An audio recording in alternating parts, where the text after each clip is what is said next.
Hello everyone, welcome to our YouTube channel Electronics Maddie. In this video I am going to demonstrate design and simulation of a CUC converter in PSIM.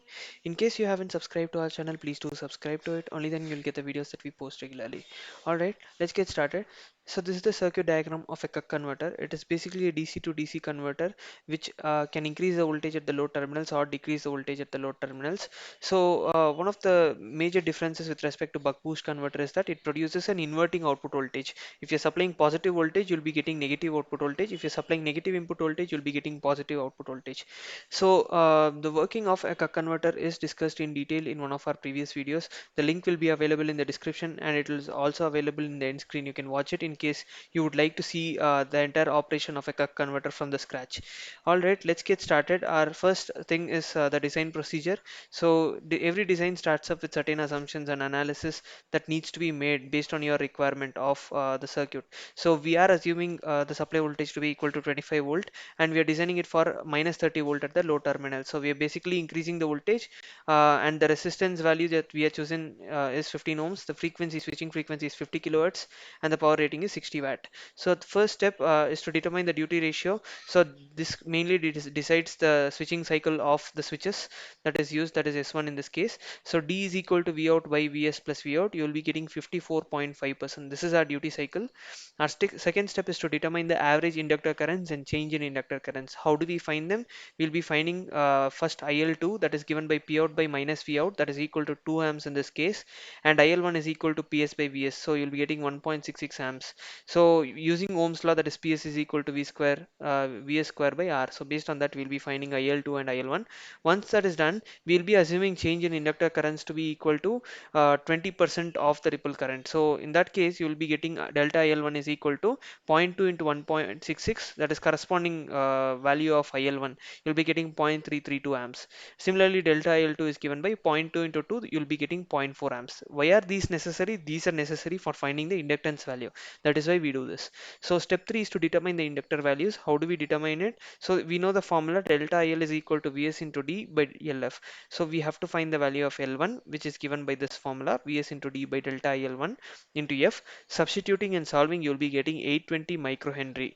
And once L1 is found out, we can find the value of L2 similarly. So you'll be getting 681 microhenry. So once we have found out the inductor values, the remaining part of our circuit is basically the capacitance values. So how do we determine that? So we will be determining it with few steps. First step is to find C2, that is given by 1 minus D whole divided by 8 L2 delta V out by v out, that is basically the ripple. So it is 3.33 microfarad.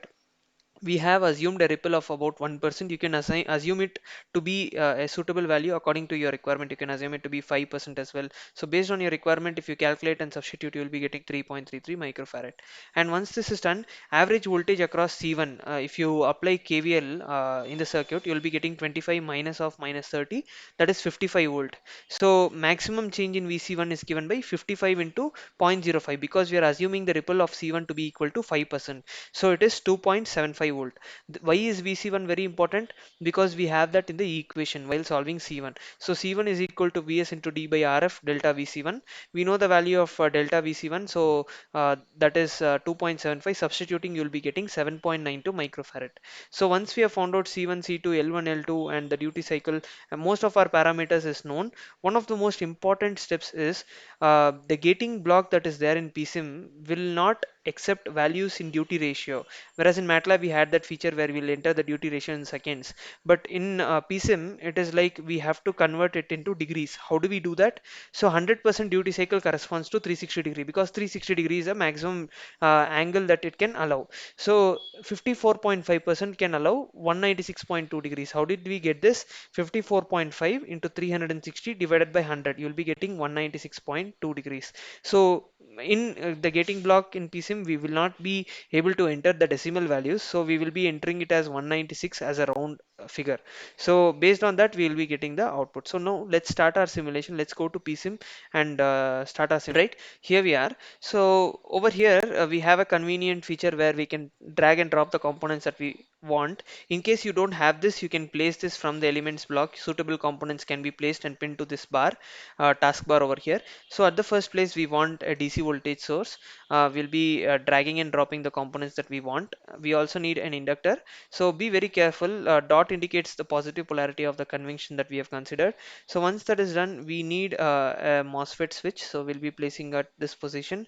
We also use a capacitor. We're not using a thyristor for these type of circuits because it again requires a commutation circuit to turn that off, because these are DC supplies and we need to turn them off, and natural commutation does not exist in this case, and that's the reason why we do that. So once this is also done, we'll be placing an inductor at this point. We need another capacitor. We can rotate it by right clicking on the mouse, and we need a resistor at this point as well. So right click and you'll be connecting it in this particular fashion.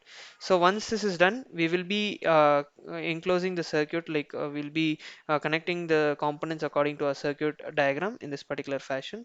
So after that, we will be entering the values according to our particular fashion.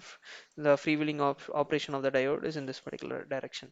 So once we have connected the circuit, our first step is to enter the supply voltage, that is 25 volt according to our circuit. Enter that and close the window.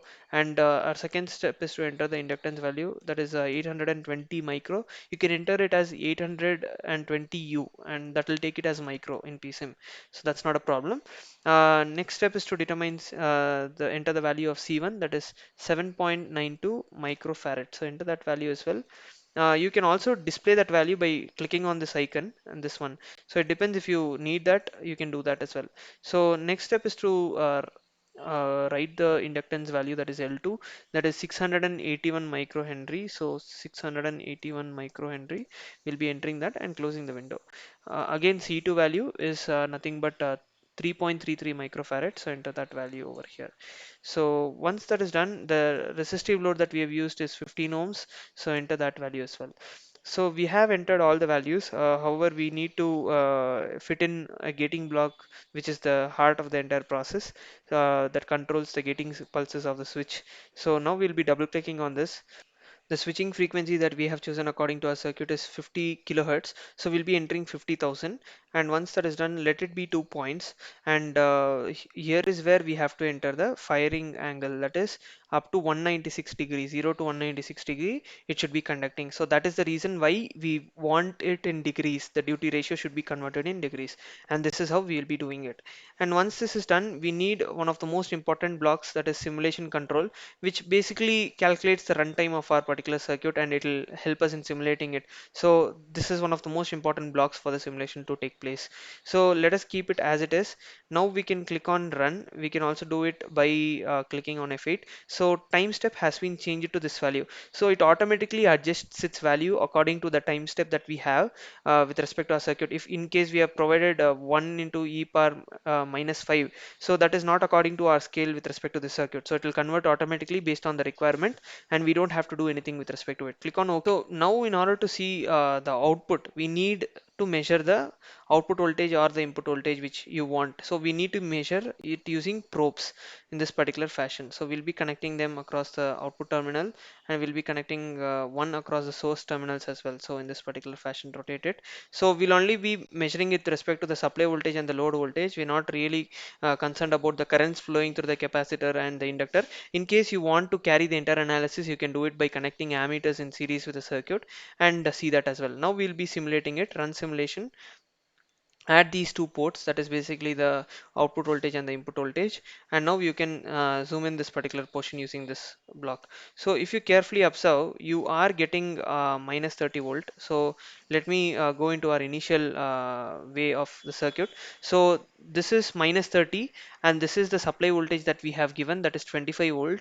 There are slight amount of ripples, but nevertheless it is still about 30 volts. If you carefully observe, there is some amount of ripples, but you're still getting approximately equal to minus 30 volt over here, if you see. So we are getting the exact output according to our requirement. So this is how we'll be simulating a CUC converter in PSIM. In case you like this video, please do like it, share it, and subscribe to our channel. If you have any questions, you can always feel free to reach out to me by typing in your questions in the comment section below, or you can directly contact me at electronicsmadi@gmail.com. Thanks for watching this video. Please do keep supporting. Thank you.